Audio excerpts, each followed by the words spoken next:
decir, nos cortaron. Entonces, quiero concluir la parte de anatomía vascular, ¿no? Entonces, sus compañeros ya habían expuesto, ya hemos hablado, bueno, creo que ya hablamos todo lo que es la parte cervical, ¿no? Todo lo que es carótidas, todo lo que es cervical, tanto arterial como venoso, el sistema de las yugulares. Y luego comenzamos a ver parte de lo que es ya la aorta torácica, ¿no? Entonces, acá nos quedamos en este punto, ¿no? ¿Cómo abordamos la aorta? ¿No? La aorta descendente, yo también les dije cuando hicimos anatomía torácica, de que la aorta generalmente se aborda por toracotomía izquierda, ¿no? Sobre todo la aorta descendente torácica, ¿no? La raíz de aorta, ¿no? Y la aorta ascendente hasta parte del callado la podemos abordar por esternoctomía media, que eso también ya lo hicimos la vez pasada, y la aorta descendente, acuérdense que va, bueno, obviamente va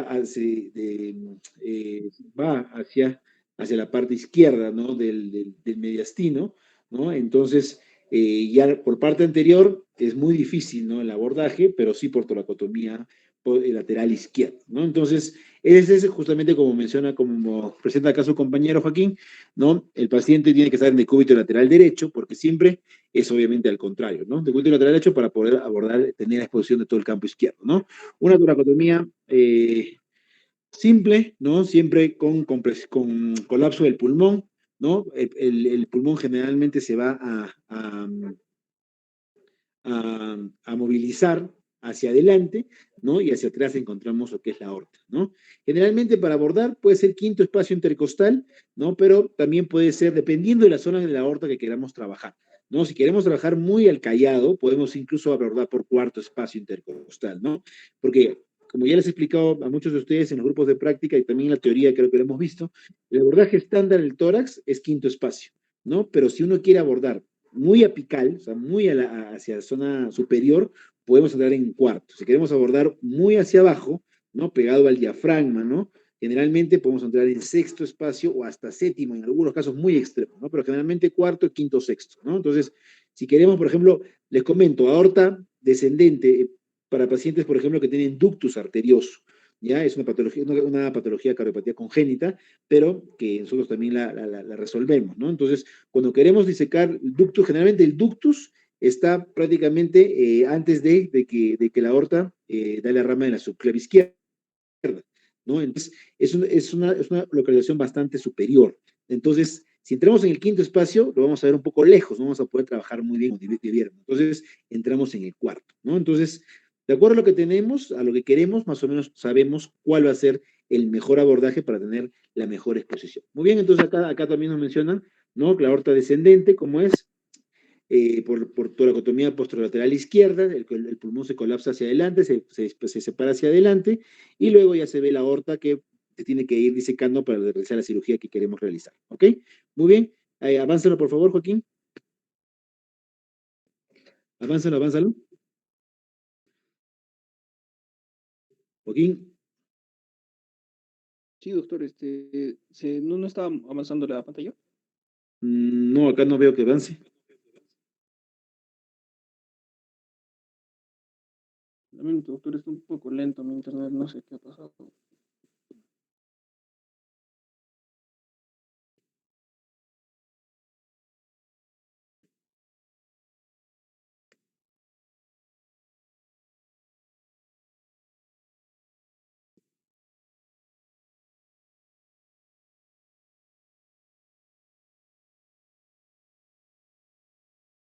Ok, ¿esa es la que sigue?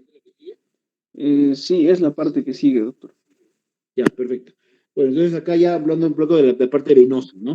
Recuerden, por favor, siempre que generalmente el sistema venoso, en la gran mayoría de segmentos, acompaña, ¿no? A las arterias y recibe el mismo nombre del segmento que obviamente se involucra, ¿no? Entonces, acá tenemos lo que es las venas subclavias, ¿no? Que generalmente continúa de las venas axilares de ambos miembros superiores, ¿no?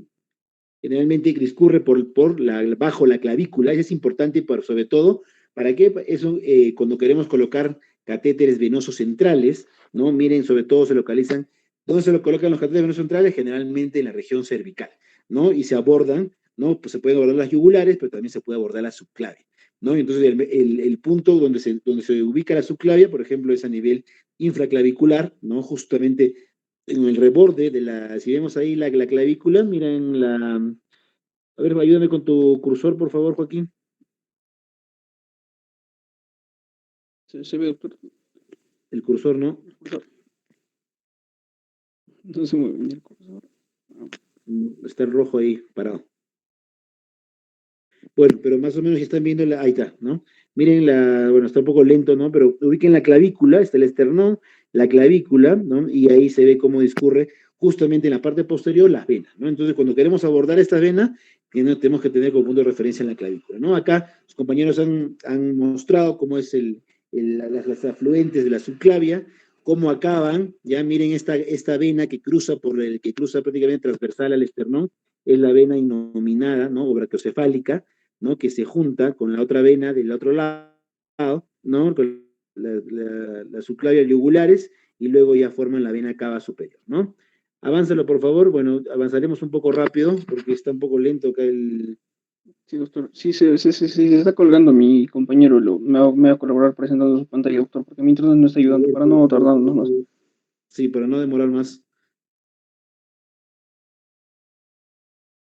Ok, entonces, esto, yo creo que también el tema ya Luis Manuel, por favor.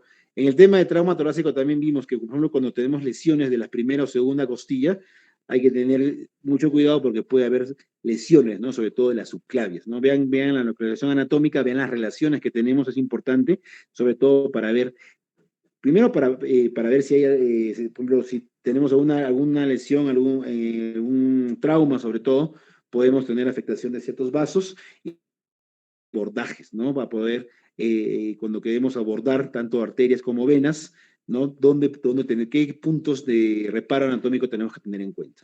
¿Ya? Muy bien, avánzalo por favor, Luis Manuel. ¿Ok? Acá está la vena brachiocefálica. Si me ayudas con tu cursor, ¿no? Miren, a ver, señálame por favor la yugular. Esa es la yugular, ya, la yugular viene de arriba, ¿no? La yugular interna, la derecha, se junta, ya, esa, ajá, viene la yugular acá, la subclavia, no sé, está viniendo del otro lado, ¿ya? Ahí está, y generalmente tienen un tronco, que es la brachiocefálica, ¿no? Y se junta con la otra vena del otro lado, igualmente que se junta con la vena yugular, la vena subclavia, y esa es la vena brachiocefálica o vena innominada, ¿no? Toda esa vena que se junta con la otra y luego forman la vena cava superior, ¿no? Que se enfoca directamente en la aurícula derecha. Hay que tener esa vena brachiocefálica, es muy importante a la hora de abordar la parte anterior del tórax. Generalmente es nuestro límite. Cuando, por ejemplo, queremos abordar corazón, ¿no? Cuando queremos abordar por esternotomía media, por adelante, tenemos que disecar hasta la vena brachiocefálica y hay que tener mucho cuidado siempre cuando hagamos una esternotomía. Ya hemos visto los ligamentos que tenemos, ¿no? Entonces hay que liberar los ligamentos, ¿no? Generar tensión, ir aperturando el esternón que ya está abierto por el esternótomo y tener mucho cuidado con esta vena, ¿no? Porque esta vena cruza, nosotros vemos que prácticamente cruza, ¿no? Todo lo que es el mediastino, ¿no? Así en forma transversal, así. Vean mi cuerpo, así. Entonces, en el esquema, ¿no? Entonces, si tenemos, y en algunos casos se han producido accidentes, ¿no? Que tener mucho cuidado siempre porque acuérdense que las venas, o sea, tienen poco flujo, pero sus vasos sus paredes son delgadas. Entonces, una vena que se desgarre, a veces se corre el desgarro, y por ejemplo, si se va hasta abajo, hasta la cava y hasta el corazón, paciente fácilmente puede desangrarse y puede fallecer. Y ha pasado. Ha habido casos desafortunados, ¿no? A veces casos de reoperaciones o casos en los cuales no se ha tenido en cuenta muchas veces esta vena y ha habido accidentes incluso con resultados fatales, ¿no? Hay que tener mucho cuidado, siempre ver la anatomía, es la idea de conocer la anatomía justamente es eso, ¿no? Cuando queremos operar, cuando abordamos quirúrgicamente, tenemos que conocer dónde están las estructuras importantes para poder evitar lesionarlas, para poder identificarlas, ¿no? Entonces, esta vena es muy, muy importante a la hora de hacer un abordaje anterior de tórax, ¿no? Hay que tener en cuenta, ¿no? La vena, se puede decir la innominada, que es la brachiocefálica izquierda, que al juntarse con la derecha forman la vena cava superior. ¿Ya? Avánzalo, por favor, acá están todo eso, ya lo ven después, trayectos, relaciones, ¿no? Afluentes, avánzalo por favor, la izquierda, ya hemos visto, la vena cava superior, igualmente, todo esto de acá ya lo van a ir leyendo, las relaciones, ¿no? Eso lo tienen en la literatura. Lo que yo quiero apuntarles siempre es la parte de la aplicación clínico-quirúrgica, ¿no? La vena cava superior ya saben que desemboca, ¿no? en la aurícula derecha, hay una parte ya que es donde están los repliegues, es el repliegue pericárdico, ¿no? O sea, ya tiene una porción extrapericárdica y una porción intrapericárdica, ¿ya? La vena cava superior. Avánzalo, por favor. Avánzalo. ¿Cómo exponemos la vena cava? Igualmente por esternotomía media también. Generalmente disecamos, también tenemos que irnos hacia los troncos de arriba, ¿no? A poner las venas brachiocefálicas o inominadas, ¿no? Y luego, siguiendo el camino, ¿no? Encontramos la vena cava superior, ¿no? Generalmente está un poco más posterior, ¿no? Entonces, tenemos que tener siempre cuidado, ¿no? A la hora de su disección de también tener algún tipo de lesión, ¿no? No es como la aorta, por ejemplo, miren, la aorta generalmente se encuentra prácticamente el corazón y está la aorta ahí adelante, saltando. La vena cava superior está un poquito más hacia atrás y lateralizado más o menos en ese lado, hacia el lado derecho. ¿Ya? Avánzalo, por favor.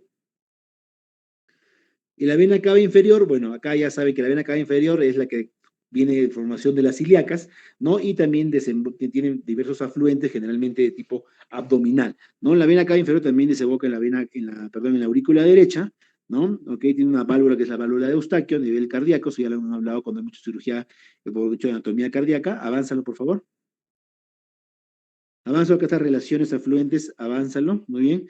Las venas pulmonares, esto ya lo hemos visto cuando hemos hecho la parte de anatomía torácica y pulmonar, como si ya saben ustedes que hay 4 venas pulmonares, ¿no? 2 derechas, 2 izquierdas, una superior, una inferior, y que todas desembocan en la aurícula izquierda, ¿no? Que generalmente se encarga de la recolección de todo el drenaje venoso de los pulmones, ¿no? Y se encarga de la circulación menor, ¿no? Avánzalo.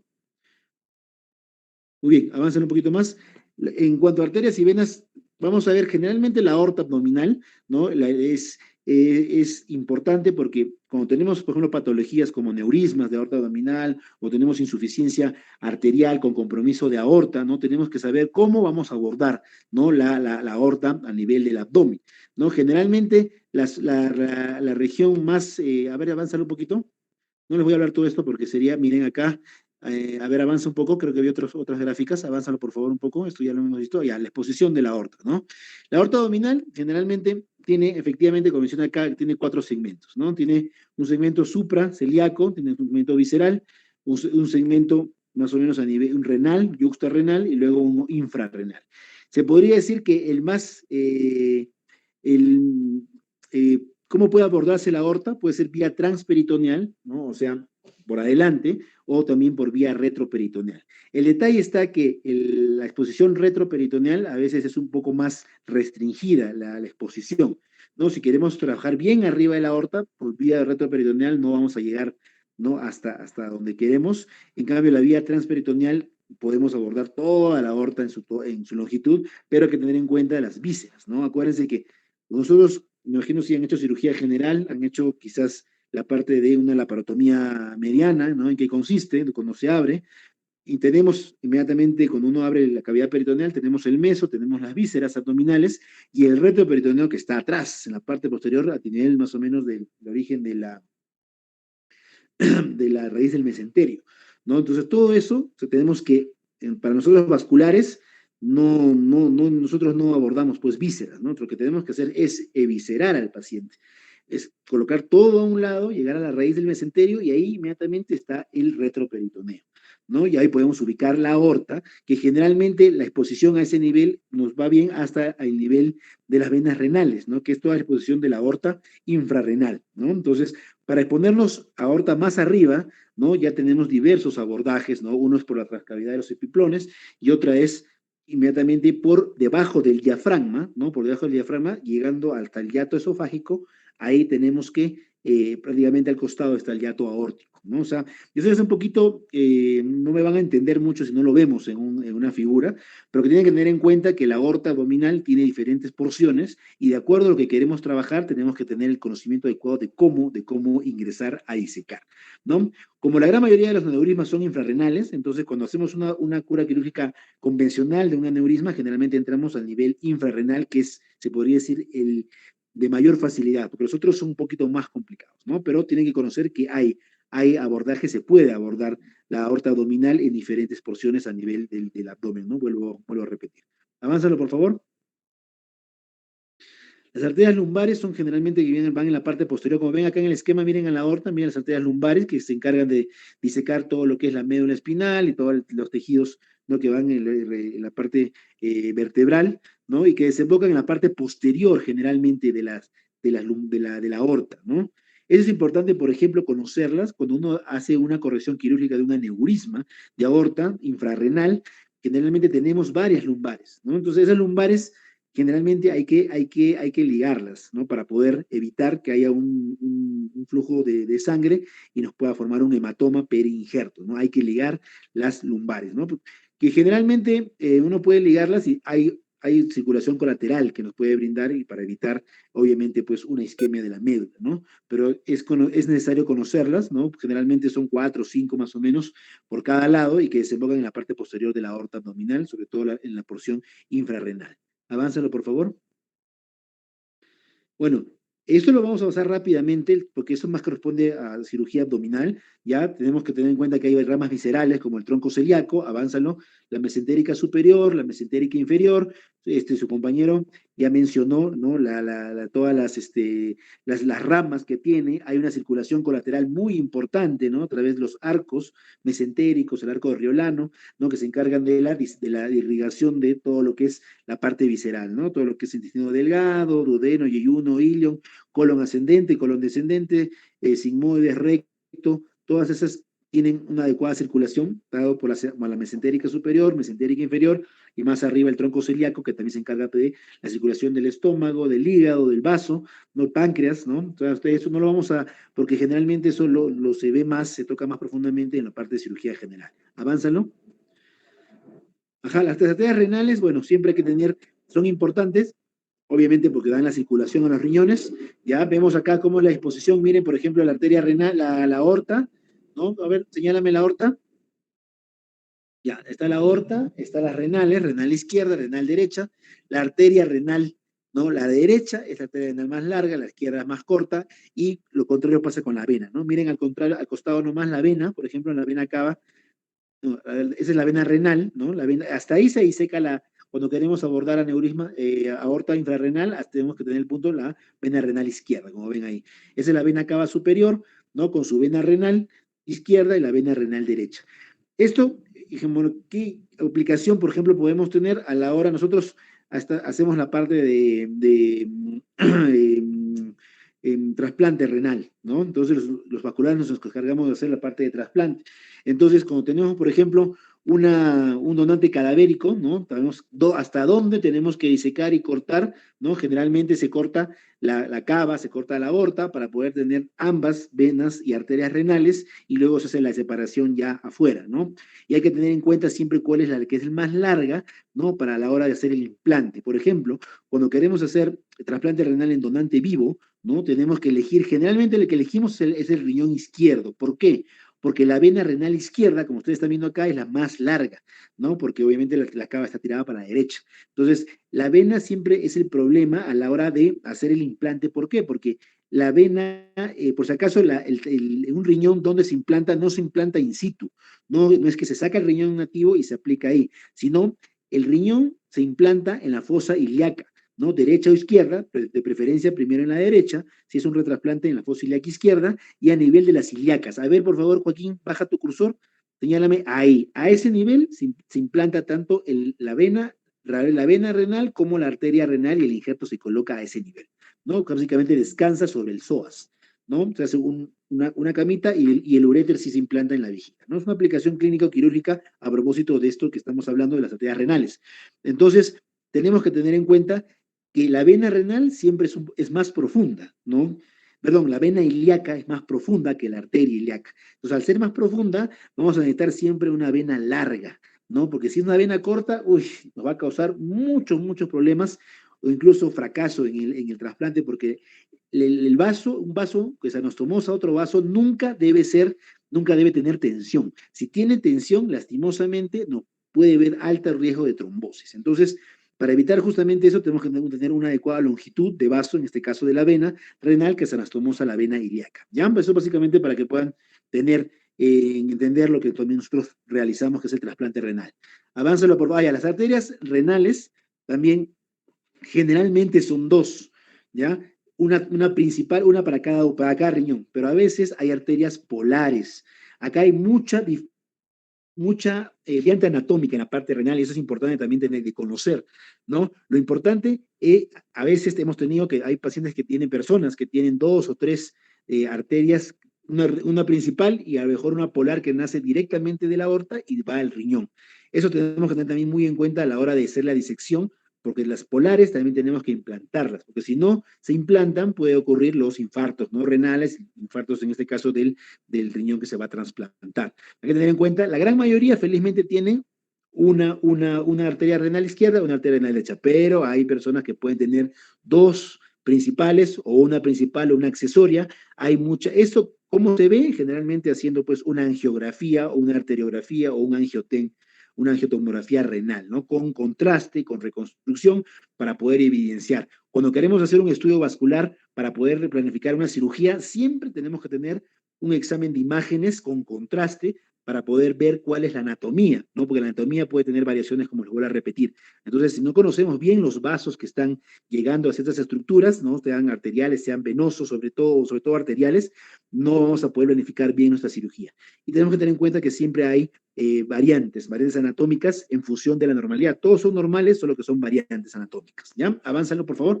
Avánzalo. La mesentérica inferior, ya hemos comentado que hasta ¿no? La circulación, la sacra media, que es una arteria terminal también de la aorta, ¿no? Es una arteria muy delgada, es un rezago generalmente de arterial, ¿no? Es una arteria muy pequeña, ¿no? Que se va hacia la zona coxígea, y ramas importantes y terminales, avánzalo por favor, de la aorta, son las ilíacas, ¿no? Eso sí tenemos que tener en cuenta porque vemos mucha patología arterial periférica, ¿no? Y acá tenemos que tener buen conocimiento de lo que es las ilíacas, ¿no? Acuérdense que vienen las ilíacas primitivas, ¿no? Se dividen en dos, aproximadamente a nivel de L4, ¿no? Vamos, una izquierda, una derecha, ilíacas primitivas. Luego, ilíaca primitiva generalmente, bueno, tiene varias ramas, ¿no? Tiene ramitas, pero generalmente tiene 2 importantes, ¿no? La ilíaca interna y la ilíaca externa. La ilíaca interna, que es la hipogástrica, o llamada también hipogástrica, se va hacia la zona pélvica. También tiene varias ramas que irrigan la zona pélvica. Y la ilíaca externa continúa hacia el miembro inferior, ¿no? Y luego ya, pasando el ligamento inguinal, cambia de nombre y se convierte en arteria femoral, ¿no? Entonces, avánzalo, por favor. Esto de trayecto de relaciones lo van a ver. Bueno, acá está la correlación con las venas lumbares. Avánzalo, por favor. ¿No? Venas renales, bueno, ya también hemos visto. Avánzalo, por favor. Avánzalo, avánzalo. Vamos a ver un poco más. La vena porta, esto lo vamos a... Avánzalo un poquito más, por favor. Ya, bueno, acá, las anastomosis portocavas, básicamente la importancia es a la hora de que tenemos patologías tipo hipertensión portal, ¿no? Tenemos que tener en cuenta que se podría decir que hay 2 circulaciones paralelas, no paralelas, bueno, casi paralelas, que es el sistema de la cava y el sistema de la porta. Cuando hay algo que obstruye alguna de ellas, el otro sirve como vía alterna de drenaje venoso, ¿no? Y en algunos casos, como cuando tenemos pacientes cirróticos con hipertensión portal, y tenemos que se producen varices esofágicas y todas las complicaciones derivadas de la hipertensión portal, se puede hacer algunas cirugías de derivación, ¿no? De derivación para poder justamente disminuir el retorno venoso y evitar la congestión hepática a través del sistema porta, ¿no? Tenemos que tener en cuenta esto, ¿no? O sea, que hay anastomosis portocavas, ¿no? De desfogue, ¿no? Y en la cual también podemos nosotros crear para poder ayudar cuando tenemos cuadros, por ejemplo, como una hipertensión portal. Avánzalo, por favor. Lo vamos a esto rápido porque, bueno, más que nada lo ven cirujanos generales, ¿no? Avánzalo también igual. La vena porta, las ácidos también ya le hemos hablado, todo el sistema de las ácidos cuando hemos hecho anatomía torácica, avánzalo, avánzalo, avánzalo. Las ilíacas, ¿no? Las ilíacas comunes generalmente vienen en la misma correlación con las arterias ilíacas, ¿no? Generalmente igualmente vienen de los miembros inferiores, ¿no? Se forman las ilíacas internas, las ilíacas externas, y al final terminan formando la ilíaca primitiva y la vena cava inferior, ¿no? Avánzalo, por favor. Avánzalo. Ya, bueno, el abordaje retroperitoneal es muy parecido, ya, me olvidé decirles, ¿no? En cuanto a abordaje, ya hemos visto transperitoneal, ¿no? De la aorta, ¿no? Y cuando queremos abordar ilíacas, tenemos que irnos a un abordaje retroperitoneal que es a nivel, ayúdame por favor con tu cursor acá, Luis Manuel, en el gráfico de arriba, no, en el otro, en el otro, en el otro. Ahí, miren esa incisión se llama incisión de Gibson o en J. Ya, por ejemplo, cuando hacemos trasplante renal, hacemos este abordaje. Cuando queremos abordar ilíacas, ¿no? Ilíacas externas, ¿no? Tanto arteria como vena, hacemos este abordaje. Nos vamos por fuera del peritoneo, no entramos al peritoneo para nada. Generalmente hacemos una disección de los músculos, ¿no? De los músculos del abdomen y llegamos hasta la zona del retroperitoneo, lo desplazamos hacia adelante y entramos, abordamos al retroperitoneo, ¿no? Entonces, acá obviamente tenemos una adecuada exposición tanto de las ilíacas externas, ¿no? Sobre todo, parte primitivas y externas, ¿no? Y también se ve algo de las internas, ¿no? Pero generalmente para abordaje de ilíacas externas es el abordaje retroperitoneal. ¿Ya? Avánzalo, por favor. Ok, a ver, avánzalo. Y anatomía, bueno, arterial, lo que es la parte de miembro superior, ustedes saben, ya están los troncos supraórticos, los conocen, ¿no? Para los miembros superiores vienen lo que es las subclavias, la subclavia izquierda, la subclavia derecha, obviamente, luego se convierte en axilar, luego en braquial o humeral, luego se divide en radial o cubital, ¿no? Generalmente que van hasta la mano, en este caso, o ambas manos, ¿no? Y en las manos, a ver, avánzalo, por favor, hay ciertos arcos palmares, ¿no? Que nos dan siempre una adecuada circulación colateral, ¿no? ¿Esto qué aplicación tiene, por ejemplo? Nosotros si tenemos una adecuada circulación a nivel de radial o de cubital, ¿no? Podemos ligar una de ellas, podemos ligar la radial y la cubital le va a dar circulación a la mano, ¿no? Incluso hay un test, ¿no? Conocido como el test de Allen, no me acuerdo si lo mencionaron, ¿no? Pero cuando uno quiere evaluar o valorar si puede uno sacrificar una rama, ¿no? Tiene que hacer un test de Allen para poder ver si es que va a haber una adecuada circulación colateral y no se va a provocar una necrosis de la mano. Generalmente en pacientes sanos, sin ninguna patología ateromatosa, se puede realizar esto porque hay un adecuado, avánzalo, una adecuada circulación a nivel de la mano, ¿no? Entonces acá tenemos la arteria axilar, bueno, el recorrido, ¿no? El nombre de dónde comprende arteria axilar con sus porciones, avánzalo, luego se convierte en arteria humeral o braquial, avánzala por favor, avánzalo. Es el pulso axilar, ¿no? Donde generalmente es en el hueco axilar con un poquito de rotación del brazo hacia afuera, ahí se puede palpar el pulso axilar. No es muy frecuente palparlo, pero sí es bueno, hay que conocerlo, ¿no? Sobre todo lo que palpamos es el pulso humeral o braquial. Avánzalo. Avánzalo, bueno, esa posición quirúrgica de la arteria, en este caso la arteria axilar, generalmente, efectivamente, se hace a ese nivel, ¿no? Es un poco, bueno, hay que tener mucho cuidado, sobre todo a la hora de secar los músculos, para evitar, siempre hay que separar los fascículos en la medida que se pueda y no causar mucho daño transmuscular, porque puede causarse una limitación funcional en el paciente en el postoperatorio. ¿Ya? Muy bien, avánzalo, por favor. La arteria braquial o humeral, ¿no? Miren, acá está su recorrido, ¿no? Dan diversas ramas, ¿no? Las circunflejas humerales son muy conocidas, la anterior, la posterior, que discurre por la parte interna del brazo, del brazo, da la humeral profunda, continúa ya con la humeral propiamente dicha, da ramas también a nivel del codo, y luego ya se divide, pues, en lo que es la radial y la cubital, ¿ya? ¿Ok? Hay muchas colaterales también a nivel del codo, tengan en cuenta eso, por lo cual a veces cuando tenemos cuadros de lesiones de arterias, podemos suplir la circulación con circulación colateral, ¿no? Pero hay que tener muy en cuenta que siempre los vasos grandes, como la humeral principal, si la tenemos lesionada, preferentemente hay que repararla, ¿no? No que si lío una humeral o no se anastomose por un trauma vascular, es muy raro. Generalmente tenemos que repararla porque sí se puede producir un esquema importante, ¿ya? Ok, muy bien, acá están las relaciones que se tiene en cuanto a la arteria humeral o braquial, ¿no? Las ramas terminales, también igualmente lo que ya les he mencionado, ¿no? En la circulación venosa siempre hay dos venitas satélites a las arterias y que al final terminan también llegando hacia la parte superior formando la vena subclavia, axilar y subclavia. ¿Ya? Avánzalo, por favor. Acá está, bueno, la vena humeral, ¿no? Vean, esto es a nivel, si no me equivoco, del codo, ¿no? Y luego ya se divide en radial y cubital, ¿no? Acá están las ramas colaterales, se podría decir, de la humeral. Avánzalo, por favor. Avánzalo. El pulso braquial o humeral, donde se pasa generalmente en lo que es por el borde interno del bíceps, ¿no? Del bíceps braquial. Muy bien, avánzalo. La exposición quirúrgica efectivamente puede ser a ese nivel o también un poco más abajo, ¿no? Un poquito más abajo, casi llegando al codo, también podemos abordar la arteria humeral, ¿ya? Ajá, esta es la primera parte de la arteria, ajá, avánzalo, avánzalo, bueno, en la exposición, avánzalo, por favor, avánzalo.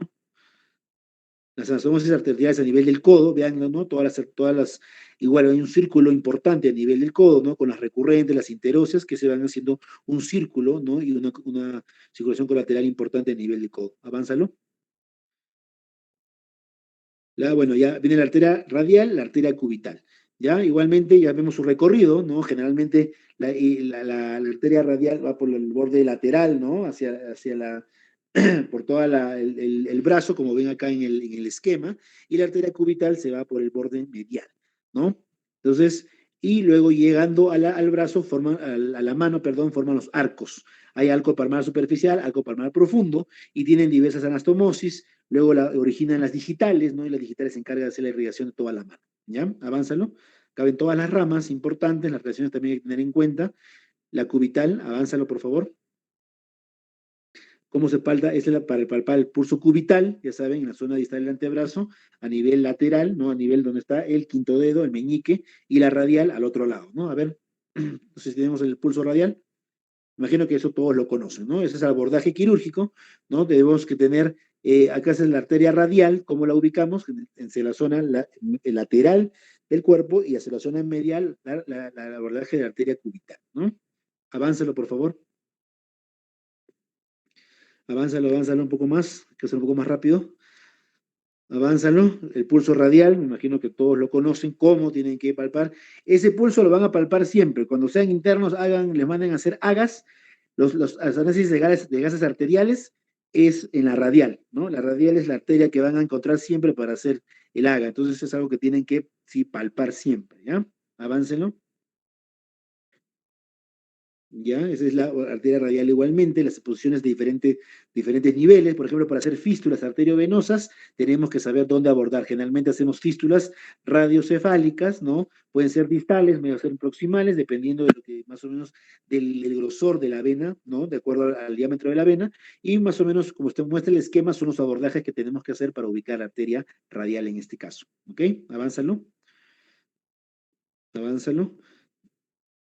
Ahí está, muy bien, eso que va a hacer, esa es la ubicación. Sí, avánzalo.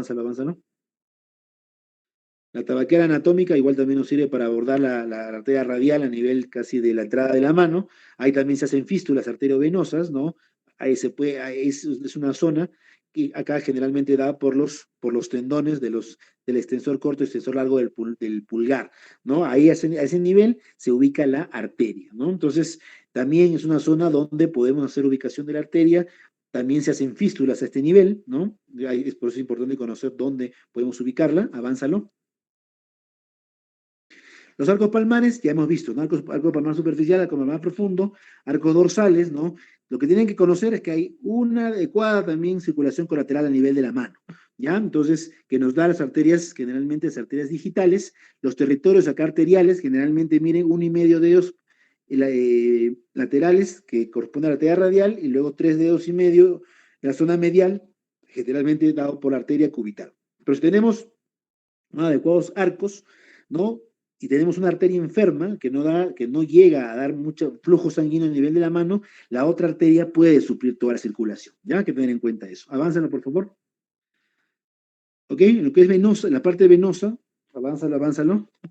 Yo creo que no vamos a acabar. Bueno, siempre que también tener en cuenta, hay una red venosa que viene de la parte más distal, se va juntando hacia la parte de las venas digitales, venas metacarpianas, red venosa superficial, ¿no? De la mano, ¿no? Y luego desembocan en dos grandes venas, ¿no? Generalmente una es la cefálica, ¿no? A ver, ayúdame por favor con el cursor, ¿no? La vena cefálica y la vena basílica, ¿no? Generalmente son las que discurren por el brazo, a ver, a nivel del brazo, del antebrazo, perdón.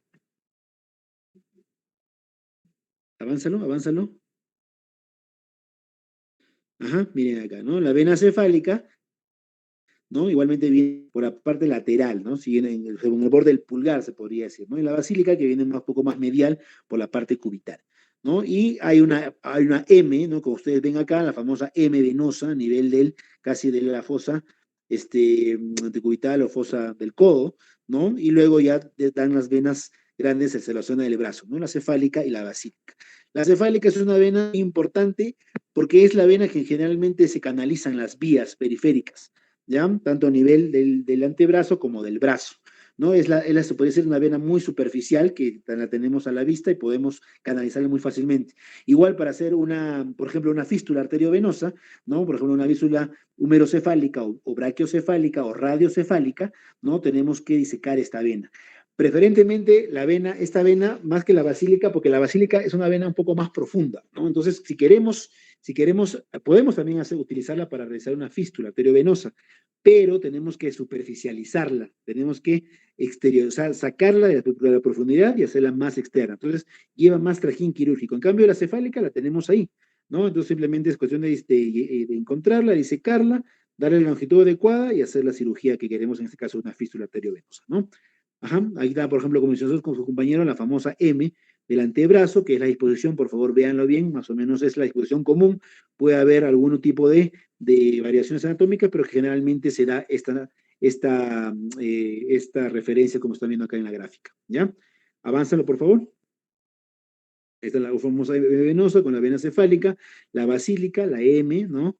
Y luego ya se va hasta arriba, ¿no? La cefálica generalmente continúa, avanza, avanza, avanza. Avánzalo, avánzalo. La cefálica generalmente discurre todo y se va pues hasta la vena axilar, ahí desemboca, ¿no? Y la basílica igualmente, ¿no? La basílica generalmente recibe una vena profunda y luego ya forma también la axilar, ¿no? Entonces, más o menos como están mostrando acá en el esquema, a ver, que ayuda con tu cursor, muéstrame la cefálica. Muéstrame la cefálica. No, esa es la basílica. Esa, la cefálica, miren todo su recorrido y luego desemboca a nivel casi ya en la parte, entrando al tórax de la vena axilar. Y la vena basílica, ¿no? Generalmente discurre por la parte lateral, recibe rasgos profundos y luego ya forma la vena axilar, ¿no? Muy bien. Entonces, sí, avánzalo. Hay que tener en cuenta, acá también igualmente estamos viendo, no me equivoco, la basílica con los numerosos afluentes que van recibiendo a nivel muscular del brazo, y luego a continuación con la vena axilar, y luego a continuación con la vena subclar, ¿no? Avánzalo. Es lo mismo, avánzalo, por favor, avánzalo. Y luego vemos la parte ya del miembro inferior, tanto parte arterial como venosa. Nos habíamos quedado, avánzalo, en la parte arterial, ¿no? Generalmente, el triángulo de Scarpa es una estructura importante, porque a ese nivel generalmente se disecan los vasos sobre todo a nivel del muslo superior. Y a ese nivel encontramos el trípode femoral, ¿no? O sea, el trípode femoral está constituido por la arteria femoral común, la arteria femoral superficial y la arteria femoral profunda, ¿no? Igual encontramos el paquete vasculonervioso de la pierna o del muslo en este caso. Está formado por la vena femoral, la arteria femoral y el nervio femoral, ¿no? Generalmente la disposición, ¿no? Es el nervio por fuera, después la arteria y después la vena que es más terna. Eso también tenemos que tener en cuenta. Por ejemplo, cuando lo que más vamos a encontrar es la arteria, porque generalmente encontramos el pulso, pero inmediatamente por dentro está la vena. Así que tener mucho cuidado cuando queremos, por ejemplo, entrar a disecar solamente la arteria, hay que tener mucho cuidado de no lesionar la vena femoral, ¿no? Entonces, tenemos que saber por dónde está. Están muy pegaditas, ¿no? Acá no sé si se nota, sí, ahí está. Ahí está con su cursor, está señalando la vena, ¿no? Que está por dentro, y la arteria que está un poquito más hacia afuera. Y el nervio también está un poco más hacia afuera, ¿no? Entonces, el triángulo de Scarpa es importante porque vamos a tenerlo en la parte quirúrgica vascular, es prácticamente, entramos siempre a disecar esta zona anatómica, ¿no? Para encontrar los vasos, para hacer, por ejemplo, bypasses, ¿no? Para hacer, cuando tenemos, por ejemplo, cirugías para realizar una tromboembolectomía, ¿no? Con catéter Fogarty en caso de tromboembolia arterial aguda, ¿no? Si queremos realizar un bypass aortofemoral o aortobifemoral o iliofemoral, tenemos que abordar esta zona anatómica que es el triángulo de Scarpa. ¿Ya? Muy bien, avánzalo, por favor. Igual, bueno, acá está la arteria femoral, que generalmente se continúa de la ilíaca externa, ya les he dicho, pasa el ligamento inguinal y se llama femoral común, ¿no? Y luego da unas ramas como la femoral profunda y luego continúa ella siendo la femoral superficial, ¿no? Que generalmente acá, no sé si, a ver, por favor, si me muestras, ajá, la femoral profunda está, ajá, esa es la femoral, más arriba, más arriba, más arriba, más arribita. Esa es la femoral común, ya con sus ramas que también tiene, que se van hacia la zona de arriba, ¿no? Y sigue un poquito más abajo. Y a ese nivel está la profunda, está saliendo la profunda por el lado izquierdo. Esa es la profunda, no, no, no, esa arterita que está saliendo por ahí, la profunda y luego continúa la superficial. La superficial, como un femoral superficial, se conoce hasta el hiato de los aductores o hiato o canal de Hunter. Ajá, justamente creo que estoy viéndolo acá, ajá, sí. Cuando pasa esta estructura ya se convierte en poplite. Es la misma, pero se llama poplite, ¿no? En este caso, poplitea en su segmento supragenicular, que está encima de la rodilla, ¿no? Porque también hay un segmento de poplitea infragenicular. Avánzalo, por favor, para ver, creo que está ahí una gráfica con un poco más explícita. Avánzalo, a ver, Luis Manuel. Bueno, ¿cómo se palpa el bulbo femoral? Ya sabes, generalmente, pues, ese nivel es casi coincide casi con el punto medio, ¿no? Un poquito lateralizado, un poquito, 1 centímetro para adentro, ¿no? Entre todo lo que es el grosor del muslo, ¿no? El pulso femoral, que es también importante porque es unos pulsos que siempre se palpa, sobre todo la evaluación en pacientes que son vasculares, la evaluación parte desde los pulsos femorales. Si no tenemos pulsos femorales, hay que preocuparnos porque un paciente sin pulso femoral tiene una obstrucción arterial importante que lo más probable que sea quirúrgica. ¿Ya? Avánzalo. La exposición quirúrgica, efectivamente, a nivel del triángulo de Scarpa es una incisión, ¿no? Generalmente una incisión longitudinal a este nivel, ¿no? Palpamos si tenemos pulso, palpamos el pulso y inmediatamente por arriba hacemos la incisión, disecamos los planos subcutáneos, llegamos a la fascia lata, la abrimos y encontramos el triángulo de Scarpa y encontramos ahí la arteria femoral. Avánzalo, por favor.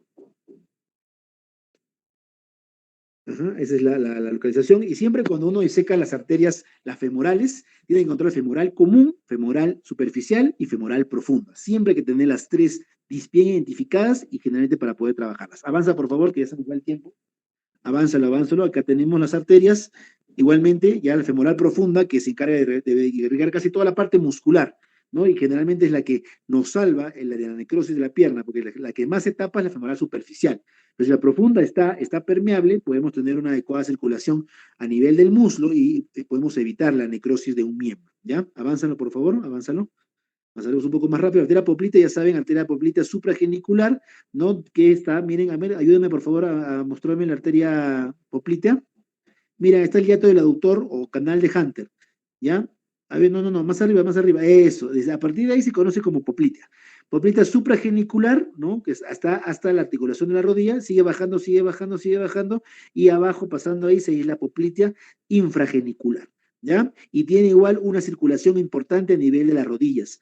De la rodilla hay también otro arco de circulación colateral a nivel de la rodilla, como están viendo ahí, ¿no? Generalmente dada por las arterias laterales y mediales de la rodilla, y las circunflejas también. ¿Ya? Muy bien, avánzalo.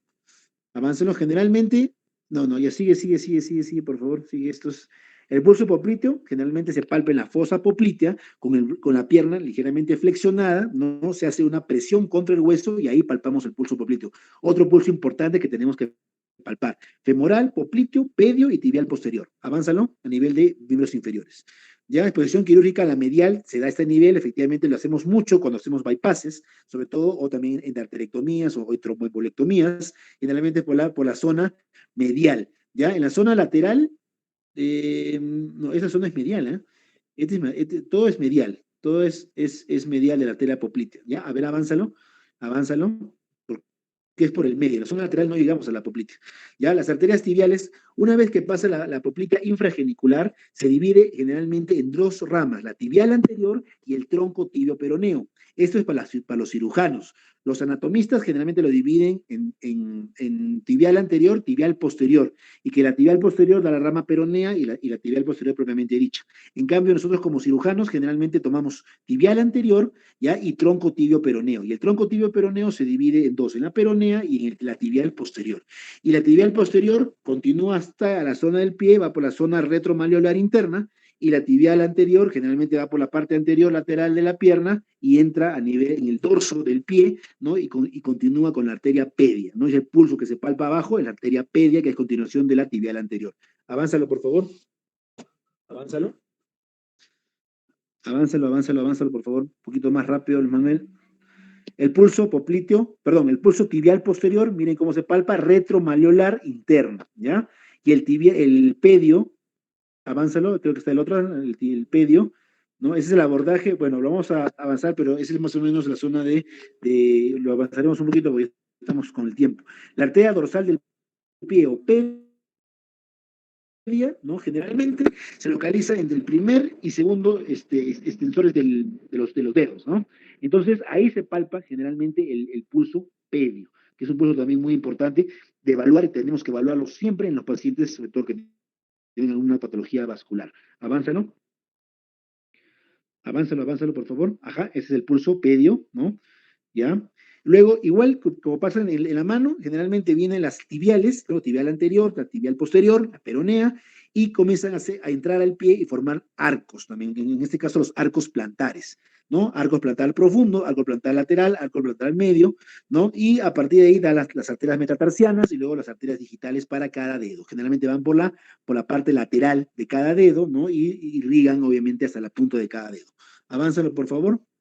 Acá también vemos todos los arcos plantares que también hay que tener en cuenta. Igual, si tenemos lesión, por ejemplo, de una arteria, o sea, la arteria tibial anterior, si la peronea y la tibial posterior están permeables, tranquilamente le va circulación abajo, ¿no? Tenemos que tener oclusión o enfermedad de las tres arterias para tener recién una necrosis o un esquema importante del pie. Eso es lo bueno, ¿no? Hay tres arterias que pueden, y pasa mucho en traumas, ¿no? A veces se lesiona la tibial anterior, no se puede reparar, se puede ligar tranquilamente, si nos aseguramos que la tibial posterior, la peronea, estén permeables y lleguen por lo menos bien hasta el pie. Una vez que llegan bien hasta el pie, a través de los arcos se asegura la circulación a nivel distal. Muy bien. Avanza lo que nos acabamos, anatomía venosa, también es importante, sobre todo para el tema de enfermedad venosa crónica, que vamos a hacer la siguiente clase conmigo. Avánzalo. Después del tema de emergencias, avánzalo. Avánzalo, por favor. Igualmente, hay sistema superficial y sistema profundo. Sistema superficial generalmente no viene el sistema subcutáneo y es el sistema de las afenas. Las venas superficiales, vean, también hay arcos venosos, ¿no? Que drenan todos los dedos, arcos dorsales, arcos plantares, y llegan a formar dos venas se podría decir importantes. La vena safena interna, ¿no? Que va por la zona premalleolar interna y discurre por toda la zona de la pierna, el muslo, y desemboca arriba en la vena femoral, ¿no? Y la vena safena externa o safena menor, que va por la parte posterior y generalmente desemboca a nivel de hueco popliteo, un poquito más arriba, a la vena poplitea. ¿Ya? Avánzalo. Es importante conocer esto, vena safena mayor o interna, safena menor, porque vamos a tocar el tema cuando hagamos enfermedad venosa. Ya es importantísimo conocer esto, porque es algo que vamos a ver mucho. Eso es algo que en la especialidad vemos bastante. La vena Giacomini comunica ambas afenas, generalmente va por la parte posterior del muslo, ¿no? Aunque también hay una Giacomini anterior a veces. ¿Ya? Avánzalo, por favor. Avánzalo, acá está la safena, miren, la safena externa, o safena, ¿no? Esta generalmente va por el borde retromalleolar externo, ¿ya? Y desemboca a nivel del hueco popliteo en la vena poplitea, ¿ya? Avánzalo, por favor, es importante, tengan conocimiento siempre de estos. Acá vienen las famosas perforantes. Venas comunicantes, como dijo su compañero, comunican el sistema venoso profundo con profundo o superficial con superficial. Y las perforantes comunican sistema venoso profundo con superficial. Hay varias perforantes. Las más importantes son las de Coquet, que están en la parte baja, hay hasta tres Coquet, Coquet 1, Coquet 2, Coquet 3, creo que había otro gráfico más detallado. A ver, Luis Manuel, avánzalo. Es un varices que lo vamos a ver después, avánzalo. Creo que había, a ver, avanza unas profundas. Bueno, ahí está, miren acá están las perforantes, ¿no? Hay múltiples perforantes, pero lo más importantes, les digo, es la de Hunter, ¿ya? Es la de Dot, la de Boyd y Coquet, ¿ya? Son las que tienen generalmente aplicación clínica, porque cuando hay insuficiencia de perforantes, vamos a tener la aparición o cambios tróficos en piel y aparición de úlceras sobre todo, ¿no? Hay muchas enfermedades porque la perforante normalmente debe drenar el sistema venoso superficial al profundo, en ese sentido, no al revés. Cuando hay insuficiencia de perforantes, la circulación es al revés, del profundo a superficial, y ahí comienzan a venir todo lo que es la insuficiencia venosa, con todos los cambios tróficos en piel y aparición de úlceras, como vamos a ver en la clase posterior. Ya es importante tener en cuenta las perforantes, es importante tener en cuenta el sistema profundo, creo que ya lo pasaste, a ver, te retrocede un poquito. El sistema profundo, ahí está, las venas profundas, ¿no? Vienen las venas tibiales, generalmente a nivel profundo de la pierna, ¿no? La tibial posterior, la tibial anterior, luego forma ya la vena poplitea, miren el recorrido, ¿no? Luego que igualmente llega hasta hay también poplitea, luego se convierte en femoral, recibe la femoral profunda, la femoral superficial y forman la ilíaca, ¿no? Perdón, la femoral común.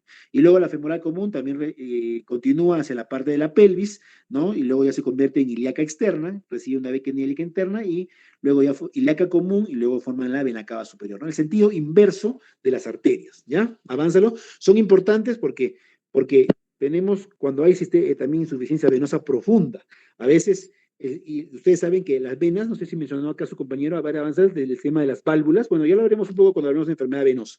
Ahí están las perforantes, miren, ahí está Dodd, Hunter, Boyd, Sherman, no es tan constante, y Coquet, ¿no? Esos son los perforantes más importantes a nivel del miembro inferior que tenemos que tener en cuenta porque tienen repercusión clínica, ¿ya? Avánzalos, avánzalos, creo que con eso acabamos. Muy bien, entonces, bueno, un tema bastante largo, ¿no? El tema de anatomía quirúrgica vascular, pero es importante porque vemos bastante, sobre todo miembros superiores, miembros inferiores, es territorio de nosotros, ¿no? El cirujano cardiovascular. Nadie ve más de parte vascular, porque de la parte cardíaca, bueno, lo ve también el clínico, el cardiólogo clínico, ¿no? Pero la parte igual torácica, ¿no? La parte abdominal, ¿no? Los cirujanos de abdomen lo ven eso, pero periférico, generalmente cirujano vascular superficial, perdón, como sistema venoso de miembros superiores y de miembros inferiores. Sobre todo miembros inferiores, la patología arterial periférica, arterial, mejor dicho, y patología venosa, ¿no? Es una patología muy frecuente en todos los medios, ¿eh? En todo grupo de población. Entonces es importante tener en cuenta siempre la anatomía porque tiene mucha aplicación en lo que es la parte clínico-quirúrgica, ¿no? Faltó quizás acá abordar las venas, donde se abordan, ¿no? Pero ya saben las localizaciones. Igualmente, ya saben que cuando queremos ubicar la safena interna, ¿no? Sabemos que se enfoca a nivel de la vena femoral. Entonces, en el mismo triángulo de Scarpa podemos encontrar también la vena safena, pero generalmente un poco más interna, ¿no? Porque la vena safena interna discurre más por la pared interna del muslo. Entonces es importante porque cuando hablemos, por ejemplo, de patología coronaria y veamos los famosos bypasses, ¿no? Vamos a ver que los bypasses se hacen con vasos arteriales, como la mamaria interna, pero también con vasos venosos. Y la vena de preferencia que se usa como injerto vascular es la safena interna.